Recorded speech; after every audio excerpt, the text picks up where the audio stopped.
शयनं बालमुकुन्दं मनसा स्मरामि। श्रीकृष्ण गोविंद हरे मुरारी हे नाथ नारायण वासुदेव। जीवे बिभस्मामृत में तदेवो गोविंद दामोदर माधवेति। श्रीकृष्ण गोविंद हरे मुरारी हे नाथ नारायण वासुदेव। मनोजव मारुत तुल्य वेगम जितेन्द्रियं बुद्धिमत्तं वरिष्ठं वतात्मजमाय नरयुक्तमुख्यं श्रीरामदूतं शरणं प्रपद्ये। हे कि राधा मेरी स्वामिनी मेरा दे जी को दास, जन्म जन्म मोहे दीजियो श्री वृंदावन को वास। बरसाने की राधिका नंद ग्राम के श्याम, इनके पगम वंदन करु करु कोटि कोटि प्रणाम। आना रे घनश्याम आना सुंदर श्याम, हमारे हरि के तन में आना रे प्रभु श्याम, हमारे हरि कीर्तन। ओ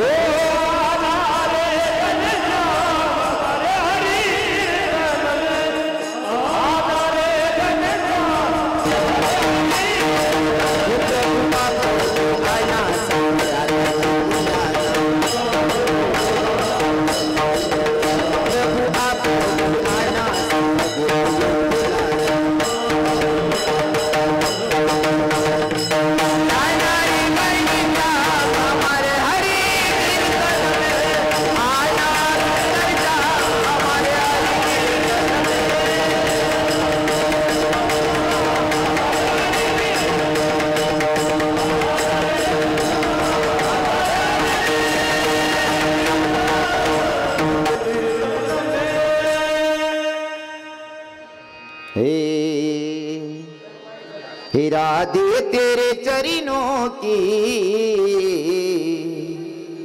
रज धूलि जो मिल जाए, सच कहता हूँ मेरी तकदीर बदल जाए। इरादे मेरे जीवन की बस एक तमन्ना है, बस एक तमन्ना है, तुम सामने हो मेरे,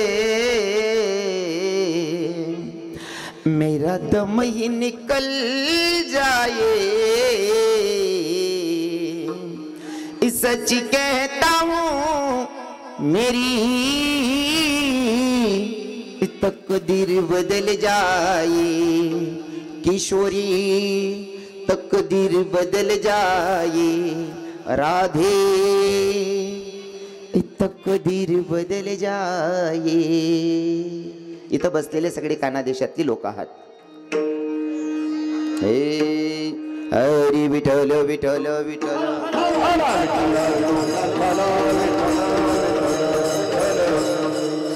इथं बसलेले सगळे काना देशातले लोक आहात आणि सगळ्या काना देशातल्या लोकांना मला सांगावं वाटतंय, मी जेव्हा काना देशामध्ये कीर्तन करतो ना, तर मला पहिलं सांगायला आवडेल, नारद महर्षींशी संवाद साधत असताना भगवंताला नारद महर्षींनी विचारलं, देवा जर मला तुझी भेट घ्यायची असन तर कुठं भेटणार आहे? देवाने सांगितलं, मला इकडे तिकडे शोधण्यापेक्षा जिथं माझे भक्त माझं गुणगान गातात का तिथं माझी हजेरी असते म्हणतात महाराज। मग जेथे कीर्तनाची जागा तेथे, किंवा जेथे कीर्तनाची जागा तेथे, हा जिथं कीर्तन चालतं तिथं पंढरीश पांडुरंग परमात्म्याची हजेरी असते। मला सगळ्या काना देशातल्या लोकांना सांगायला आवडेल, जर का शिरूड मध्ये कीर्तन आहे आणि जर पंढरपुराचा मालक शिरूड मध्ये हाजरी लावत असेल कीर्तनात, मग माझ्या काना देशाची श्रीमंती कानबाई माता येत नसेल का? पंढरपुराचा मालक जर का कीर्तनाला येतोय, मग माझ्या काना देशाची श्रीमंती म्हणजे माझी कानुबाई माता असेल, वणीगडाची देवी असेल म्हणजे देवी आलीच आहे कीर्तनाला, आणि जर देवी आली असेल तर अर्ध्या मिनिटासाठी देवीचं स्वागत करूयात आणि मग चिंतनाकडे वळूयात. स्वर्ग्या हे आराधीन बाई तुम्ही कुंकू घ्या, आरस केली बसून घ्या. आराधीन बाई तुम्ही कुंकू घ्या, आरस केली बसून घ्या.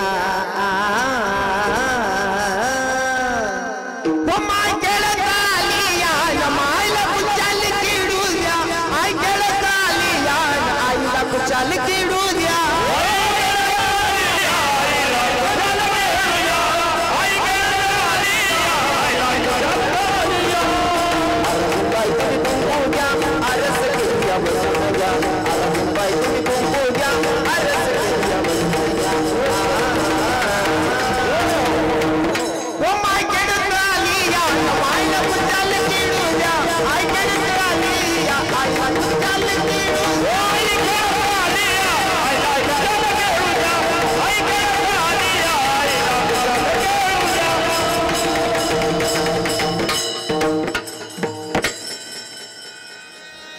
असं आहे का?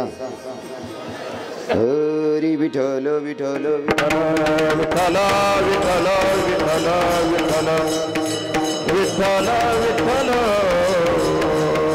हरी भोगतो नगडे संचिता वाचुनी, भोगतो नगडे संचिता वाचुनी, करावे ते मनी समाधान म्हणून या मनी मानून एक हेतू म्हणावा गोविंद. वेळोवेळा प्रस्तुत प्राप्तस्थळी प्राप्त प्रसंगी निवडलेला अभंग जगद्गुरु जगदवंदनीय संत सम्राट देवमान्य संत वारकरी संप्रदायाच्या कडसस्थानी शोभणारी तुकोबाराय महाराजांनी हो तुकोबाराय महाराजांचा 4 चरणाचा अभंग आज भगवंताच्या साधू संतांच्या तुम्हा माता पित्यांच्या सेवेसाठी निवडला आहे. विठ्ठल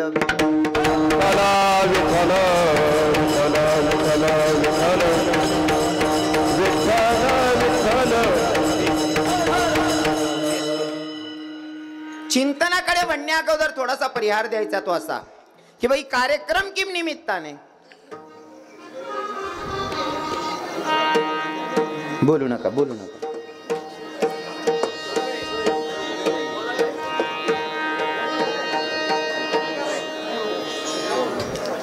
तुम्ही असं सरकून घ्या थोडं. ईश्वर बाबा सरका इकडे, राजा मागे सरका, तुम्ही थोडं मागे सरका मागे घ्या इकडे सरकून. बाबा इकडे सरका आता. ते काय ना ते रवी किरण महाराज ना कीर्तन आहे, लोक ऐकाल कमी दाखाल्यात जास्त येईल राहतात, आणि जो लोक दिकत नाही तो लोक त्याच नाही असं शांतता नाही लागत.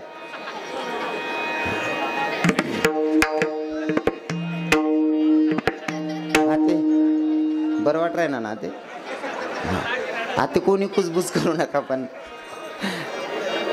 तुम नबी आहे रे का सरकाव बस का तुम्ही बी जाऊ दे यांना माग सरकाव. असं सरका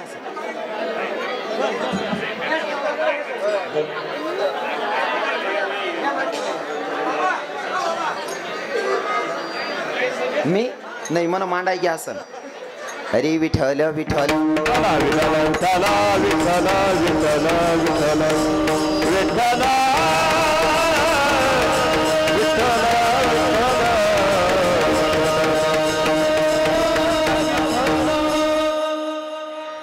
ते अगोदरच ठेवायचं.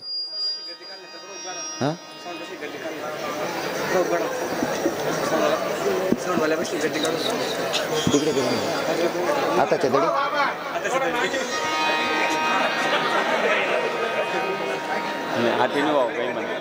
आता काय म्हणलं विचारून घ्या बाबा. मोबाईल फोन आकडा चालू आहे ते बंद कर द्या. साऊंडवाले दादा झालं का? झालं करू मी सुरू पक्क.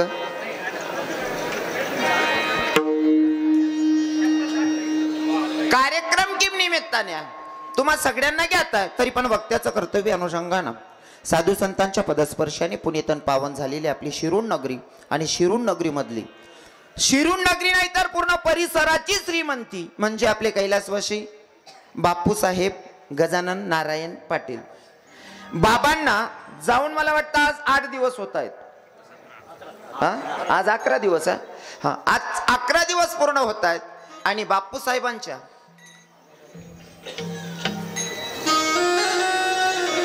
दशक्रिया विधी निमित्ताने कीर्तन म्हणावं लागेल. खर तर माणसाने जीवन जगत असताना असं जगावं, आपले रडतील यात विशेष नाही दादा, आपल्या तर प्रत्येकच रडतात, पण जीवन जगत असताना असं जगावं की परक्याच्या डोळ्यात सुद्धा अश्रू आले पाहिजे, याला म्हणावं जीवन जगणं, नाही तर जगूनच फायदा नाही. मला कीर्तनातून काही काही गोष्टी खूप सांगायला आवडतात आणि मी सांगणार आहे आज. आज तो भाई चांगल्या व्यक्तीचं दशक्रिया विधीचं कीर्तन मी करतोय, ज्या व्यक्तीचं घरचे लोक स्तुती करतील विशेष नाही, पण जेव्हा मला माझा कार्यक्रम आहे असं जेव्हा परिसरात जाहीर झालं तेव्हापासून तर आतापर्यंत कमीत कमी 150 ते 200 लोकांचे फोन आहेत की महाराज तुम्ही ज्या बापूंच्या कार्यक्रमाला जातायत ते चांगले नामांकित व्यक्ती आहेत आणि त्या व्यक्तीचं परिसरात असं गाव नाही की त्या गावात त्या व्यक्तीचं नाव नाही. आणि सांगू का दादा, स्वतःसाठी प्रत्येकच जगतो, स्वतःसाठी प्रत्येक व्यक्ती जगतो नाही का, कलीचा प्रभाव आहे. पण कलियुगामध्ये असे लोक जन्माला येणं, स्वतःच्या सोबत दुसऱ्याचाही विचार करणं, याच्यासाठी सुद्धा माणूस हो दिलदार असला पाहिजे. हा हे दादा बोलू नका ना, बोलू नका, मायबाप बोलू नका, तुमच्या पाया पडतो, बोलू नका हो. एवढा समाज जमलेला आहे, ते ऐकायला आलेले आहेत, ऐकू द्या ना. मी तुम्हाला पाय पडस हो दादा, बोल नका हो, चिडासून बोल नका रे हो आप्पा, अरे तुमने दाढी धरस रे हो भाऊ, नका रे, नका किडा पाडा रे, नाही ते मी उजी नीचे रे. विठ्ठल विठ्ठल विठ्ठल विठ्ठल विठ्ठल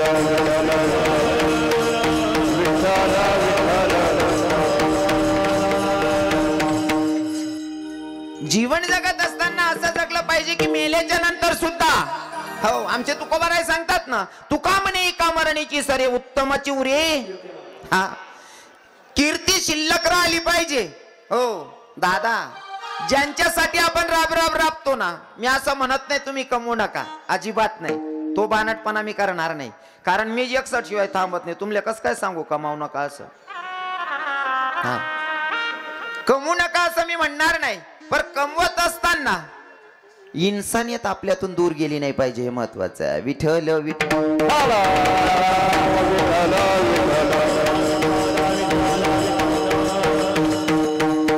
मी टीव्ही वगैरे बघत नाही, पण मला व्हॉट्सअपला एक व्हिडिओ आला होता. एक साधू महात्मा आहे आणि त्यांना हितेश बाबा भाऊ कदमनी प्रश्न केला होता, बाबा जीवन जगण्यासाठी पैसा किती महत्वाचा आहे. कदाचित बरेच तरुण भावांनी बघितला असेल व्हिडिओ, पण मला सांगायला आवडेल, जीवन जगत असताना पैसा किती जरुरी आहे, किती महत्वाचा आहे.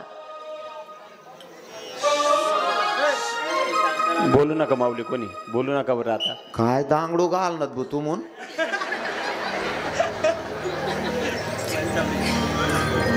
भट्ट चौनच कर नाही येत. बोलू नका रे दादा, बोलू नका मायबाप. खरं तर कसं आहे ना, तुम्ही एकच जण बोलतास पण तो आवाज इतला व्हायचास, 50 जण ना लक्ष तुम्हाकडे येस. आणि मला ह्या आवर्जून सांगणं पडेल तुमले की तुम्ही मना कीर्तन लिहिले, ज्या व्यक्तीनं आपण कीर्तन ठेवशे ती व्यक्ती बी परिसरने एक नाव आहे नाही का हो. आणि मी बी तुम्हाला खानदेश नाही इज्जत आहे तेवढी राखावा. हां किडा फाडणं होते ते दुसरा व्यासपीठासवर पाडले वाडे काय कीर्तन मग आपण सोपं करी सांगू का. कीर्तन काय टाइमपास म्हणून ऐकायचं साधन नाही. कीर्तन टाइमपास म्हणून ऐकायचं साधन नाही. कीर्तनाची मर्यादा अर्ध्या मिनिटात सांगतो. कीर्तन करावं माझ्या तुकोबारायांनी, कीर्तन करावं माझ्या तुकोबारायांनी आणि कीर्तनात येऊन बसावं राजे छत्रपती शिवरायांनी. ही माझ्या धर्माची संस्कृती आहे. म्हणून कीर्तनात बसत असताना हिंदू तरुणांना विनंती आहे, रिक्वेस्ट आहे दादा, मुसलमान जर का नमाज पढायला बसत असेल ना, मला धर्मावर अजिबात जास्त बोलायला आवडत नाही. मी माणूस हाच जास्त धर्म मानतो. पहिले मला हे सांगायला आवडेल, जर काही लोक वाईट म्हणत असतील तर मुसलमानांकडनं काही गोष्टी शिका. मस्जिद मध्ये नमाज पढायला बसले टाचन पडली तरी आवाज येतो, एवढा खानदानी परमार्थ आहे. मग आपण काय केलं पाहिजे, चालू कीर्तन ना सरक रे वसर रे बकल्ल्या सुटी घ्यात रे खिचडी नको कर उघड राय गे रे शिलगाई देते आले चेटाडली. विठ्ठल विठ्ठल विठ्ठल विठ्ठल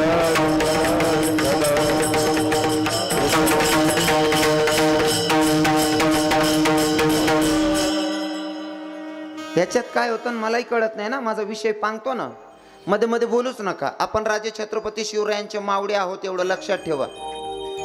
हा, आणि जर कधी मधमा कीर्तन मा कधी बोलणार भो माल शंकर आहे बडा इंदू येलो होतात का किडा पाडणार बी होतात बो आडे.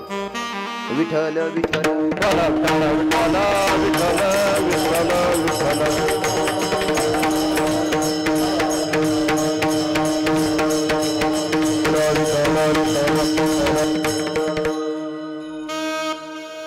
भाऊ कदमचा प्रश्न होता, बाबा जीवन जगण्यासाठी पैसा किती महत्वाचा आहे. बाबांनी गोड उत्तर दिलं त्या महात्म्यानं. जीवन जगण्यासाठी पैसा किती महत्वाचा हे जर ऐकायचं असेल ना तर मला तुम्हाला विचारायचं. म्हणे काय, मी सांगतो तसं करा. म्हणे काय, श्वास घ्या. भाऊ कदमनी श्वास घेतला. त्या बाबांनी सांगितलं श्वास सोडा. सोडला श्वास. म्हणले आता घ्या श्वास. अजून श्वास घेतला. सोडा. सोडला. मग भाऊ कदमना विचारलं, भाऊ श्वास घेतला का? म्हणले हो. सोडला का? म्हणले हो. आता मी सांगितलं तेव्हाच केलं का या अगोदर चालू होतं? म्हणे आहे ते चालू होतं, पण आहे ध्यान कवय गई जवळ मी सांगत वय. बरोबर आहे ना. याच्या आधी पण हे चालूच होतं, पण मी सांगितल्याच्या नंतर तुमचं लक्ष तिथं केंद्रित झालं की मी आता श्वास घेतोय आणि सोडतोय. जीवन जगण्यासाठी श्वास तेवढाच जरुरी आहे. पण जर मी एखाद्याला सांगितलं, आप्पा भाऊ तुम्ही कीर्तनाला आलेत, तुम्हाला घरी जायचंय कीर्तन ऐकून, आणि मी जर तुम्हाला म्हणलं आप्पा साहेब मला दोंडाच्याला द्या सोडून, तुम्ही आज सांगशात का? नाही बाबा ये तू सोडाले, पण आता सध्या मला श्वास लेवाना चालू आहे, असं सांगतात का? श्वास शिवाय जीवन नाही, पण श्वासच जीवन आहे असंही नाही. विठ्ठल विठ्ठल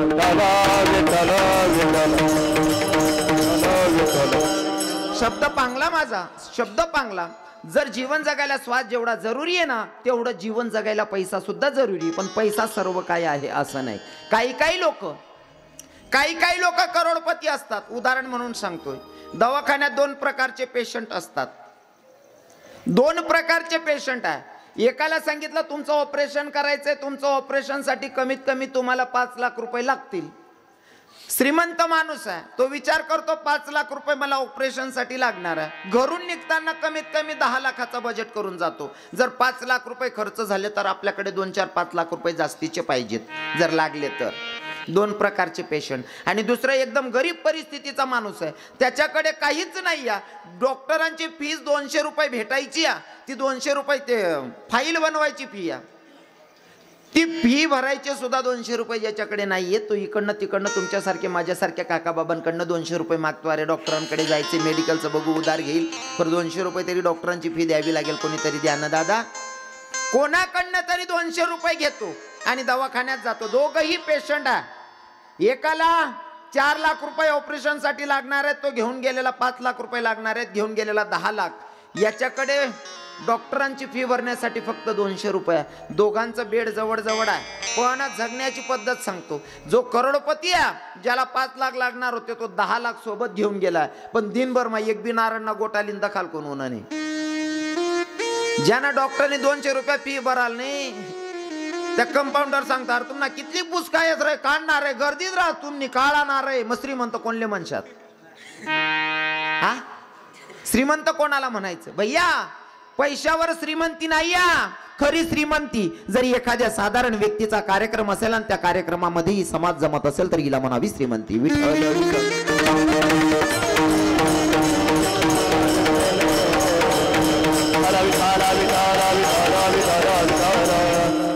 अजून सांगेल. मला तरी एक दादांनी असं सांगितलं, मला नाव इथले कोणाचेच माहिती नाहीत. पहिले तर सांगतो, बाबा गेल्याच्या नंतर बाबांची अस्थी असते ना, तर अस्थी सुद्धा लोक मागत होते असं मी ऐकलं. म्हणजे काय जिनं असेल बाबा, काय जिनं असेल. अरे जगावं असं महाराज, असं जगावं. मेल्याच्या नंतर कीर्ती शिल्लक राहिली पाहिजे.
वा, गोड प्रमाण घेतलं आमच्या बाबांनी, बापू बाबांनी. गेले दिगंबर.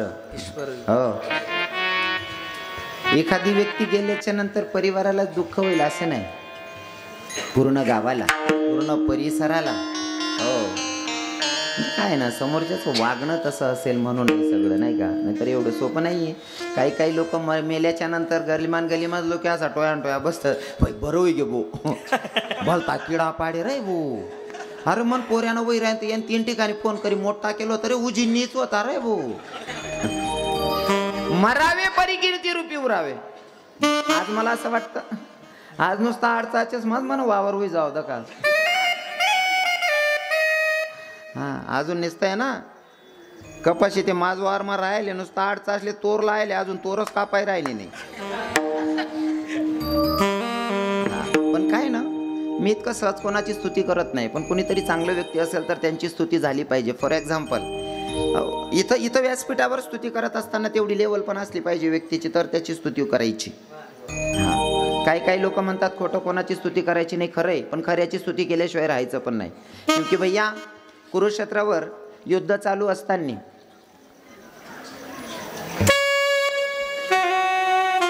चालू युद्ध कर्णानं बाण सोडला. बाण सोडल्याच्या नंतर अर्जुनाच्या रथाचं चाकच हाणून पाडले. अर्जुनाचा रथाचं चाक हाणून पाडल्याच्या नंतर कृष्ण भगवंताच्या मुखातून वाक्य निघाला, वा वा मर्दा, काय योद्धाय म्हणले. अर्जुनानं देवाकडे बघितलं, देवा कसला सारथी आहे रे तू. महारथाचा सारथी असल्यावर दुश्मनाची स्तुती करतोय, तुला कळतंय का. देवानं सांगितलं, तो जरी दुश्मन आहे अर्जुना, तो दुश्मना, पण कर्तबदारी त्याची बघा ना, त्याची कर्तबदारी बघ ना. मी स्वतः ब्रह्मांडाचा धनी तुझ्या रथावर बसला असताना तुझ्या रथाचं चाकच हाणून पाडलं, मग योद्धा कमी आहे का. दुश्मना, पण खरं असेल तर खऱ्याची स्तुती झाली पाहिजे, आणि हे व्यासपीठ खऱ्याची स्तुती करायची आहे. अजून सांगतो, जीवन जगायची तऱ्हा कशी असली पाहिजे. एक साधू महात्मा रस्त्याने भिक्षा मागत होते. एका गावात भिक्षा मागत असताना समोरच्या गल्लीतून प्रेत जात होतं. ते प्रेत बघितलं, आणि बघितल्याच्या नंतर एका बाईने आवाज दिला तिच्या 9 वर्षाच्या पोरीला, बेटा अगं जाग पाय ना, मरणारा म्हातारा स्वर्गात गेला की नरकात गेला, बघून ये म्हणले. 9 वर्षाची पोरगी जाते बघायला. साधू महात्मा ऐकत होते. साधू महात्मा म्हणतात, 9 वर्षाची पोरगी आणि संसारी बाई तिच्या पोरीला पाठवते, मरणारा व्यक्ती स्वर्गात गेला की नरकात गेला बघायला. पूर्ण आयुष्य देवासाठी खर्च केला, अजून मला कळत नाही मरणारा म्हातारा स्वर्गात गेला की नरकात गेला, या 9 वर्षाच्या पोरीला काय कळणार आहे. पण आणते काय उत्तर, ऐकण्याच्या अपेक्षेत साधू महात्मा उभे आहेत. पोरगी प्रेत यात्रेवरनं फिरून आली. फिरून आल्याच्या नंतर तिच्या मायला सांगायला लागले, म्हणले, आई अगं मरणारा म्हातारा स्वर्गात गेलाय गे. त्या साधू महात्म्यानं झोली कमंडलू जागीच ठेवला. त्या 9 वर्षाच्या पोरीचे पाय धरले. तिला सांगितलं, बेटा पूर्ण आयुष्य देवावर खर्च केलं, अजून मला कळत नाही मरणारा म्हातारा स्वर्गात गेला की नरकात गेला. तू 9 वर्षाची पोरगी उत्तर आणते. तुला हे ज्ञान कोणी दिलं आणि कुठून प्राप्त केलंस. तेव्हा त्या 9 वर्षाच्या पोरीनं सांगितलं, बाबा याच्यासाठी मोठा गुरु करायची गरज नाही. म्हणले, कसं रे बेटा. बाबा मरणारा म्हातारा स्वर्गात गेला की नरकात गेला याची पोच पावती इथंच भेटते म्हणे. कुठं. प्रेत यात्रेच्या मागे चालायचं. प्रेत यात्रेच्या मागे चालत असताना लोक जर म्हणत असतील काही का असेना, माणूस लय चांगला होता, कोण्या गरीबाच्या सुखदुःखात कामी यायचा, दुसऱ्याचं दुःख आपलं समजून काम करायचा, आणि नीतीनं वागला, कोणाला दुखवलं नाही, समजावं, माणसाला स्वर्गाची प्राप्ती आहे. आणि गली मनात लोक प्रेत यात्रा चालता चालता जर सांगतच होती, बरोबर ना रे, 2 वर्ष पहिले उपडी जायला पाहत आहो, समजिले हो याला नरकानीच प्राप्ती शिकवा.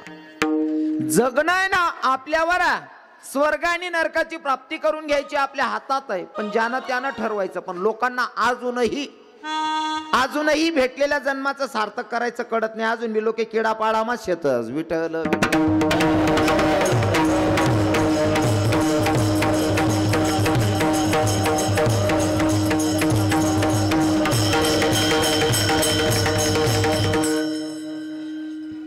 खर तर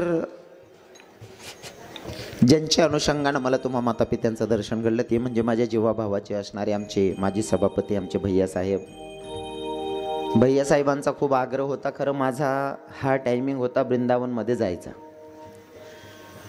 पण भैयासाहेबांनी मला असा आग्रह धरला, म्हणे महाराज ज्या व्यक्तीचं तुम्ही कीर्तनाला येणार आहेत ती व्यक्ती काय साधारण नाही आहे, म्हणजे राजकारण भाग वेगळा आहे पण त्या व्यक्तीचं व्यक्तिमहत्व काही वेगळं आहे. तर एवढी रिक्वेस्ट केली मला भैयासाहेबांनी आणि मला तिथं नाविलाज झाला. काय ना, आम्ही पण प्रेमाचे उपवासी लोक असतो आणि काही लोक असा राहतच त्या हसत खेळत सामना कीर्तन करायला पसारलेत असतो. हसत खेळत मी इथला शेप ना कांडा मा कडक ना म्हणा आजूबाजू यावाल बी लोक घाबरतात, पण आमना भैया साहेब तो डोका रात फिरायला येतात.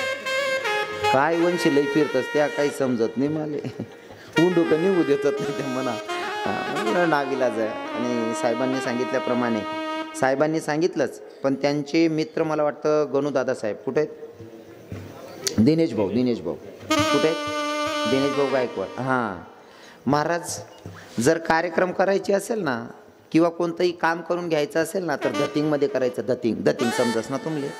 हां महाराज तुमले कुठे जाणं आहे, प्रयागराजला जाणं आहे ना स्नान करायला, विमाननं सुद्धा तिकीट बुक कर दिसू म्हणे. मला इथली आव लागली ना एका बंगला आली ती तीन भाऊ एकच कीर्तन मा म्हणतं.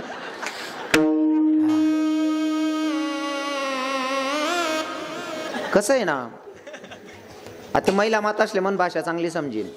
तुमले जर कधी पातेला मग भात शिजाडाल टाका, भात ना एक कण चेक करा तरी तुमले समजे जास पातेला भर भात शिजी घ्या, बरोबर आहे ना, कपाटा भात चेक करत बट्टी जाशी.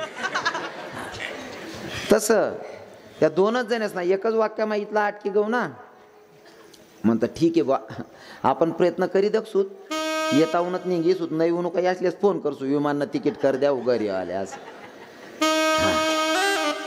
खरंच खूप चांगली लोक मला बोलण्यावरच ओळखू आलेत. कीर्तनासाठी उपस्थित सगळे महाराज मंडळी, मला आता प्रत्येकाचं नाव घेणं काही शक्य होणार नाही, कारण आज ते 10 वाजे जायला शेतस, कारण 1 तास ते माले बाबासना परिचय द्यावा लागी घ्या. हो खरं तर सगळे जीवाभावाचे असणारे मंडळी आहेत. कीर्तनासाठी पण बरेच भाविक मंडळी बाहेर गावाहून आलेले आहेत. प्रत्येकाचं नाव घेणं शक्य नाही. जर मी नावे लेवाल गो 2-4 ना लेवाय घ्यात, 2-4 ना सुटी घ्यात, बाकी ना सांगते बटी याव बी चिकनास ना शेरे आणि समजा बटास ना नावे लेवाल गो तुम्ही इथला येलेत मला 3 दिन लागते नावे वाचाले. 2 तास मग तुम्हाला नावे सरणार नाहीत. मग तुम्ही आको मनमा सांगशात सकाळ मग नेमकं रात्री कीर्तन कार्य येलो होता का बाट येलो होता तेच समजणं नाही झालं. त्याच्यामुळे मी आता सगळ्यांची नावं घेतली असं समजा. ऋषी महाराज नावे लिहिणार असं समजिल्या, नाही तर 150 नावे घेतो आणि तो नावे सुद्धा सांगत नाही जाणू. काय नावेच कडे दखू नका, आपला पॉकेटच कडे दख ज्यात विठ्ठल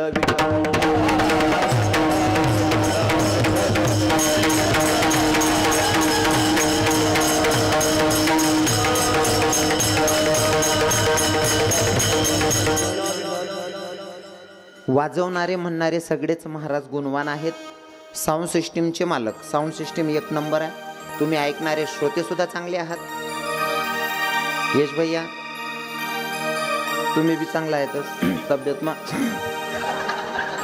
सर्व गुणवान मंडळी आहे. ऐकणारे चांगले, म्हणणारे चांगले आहेत, साऊंड सिस्टीम चांगली आहे. आता बघूयात कीर्तनकार काय बोंब पाडता ते. विठ्ठल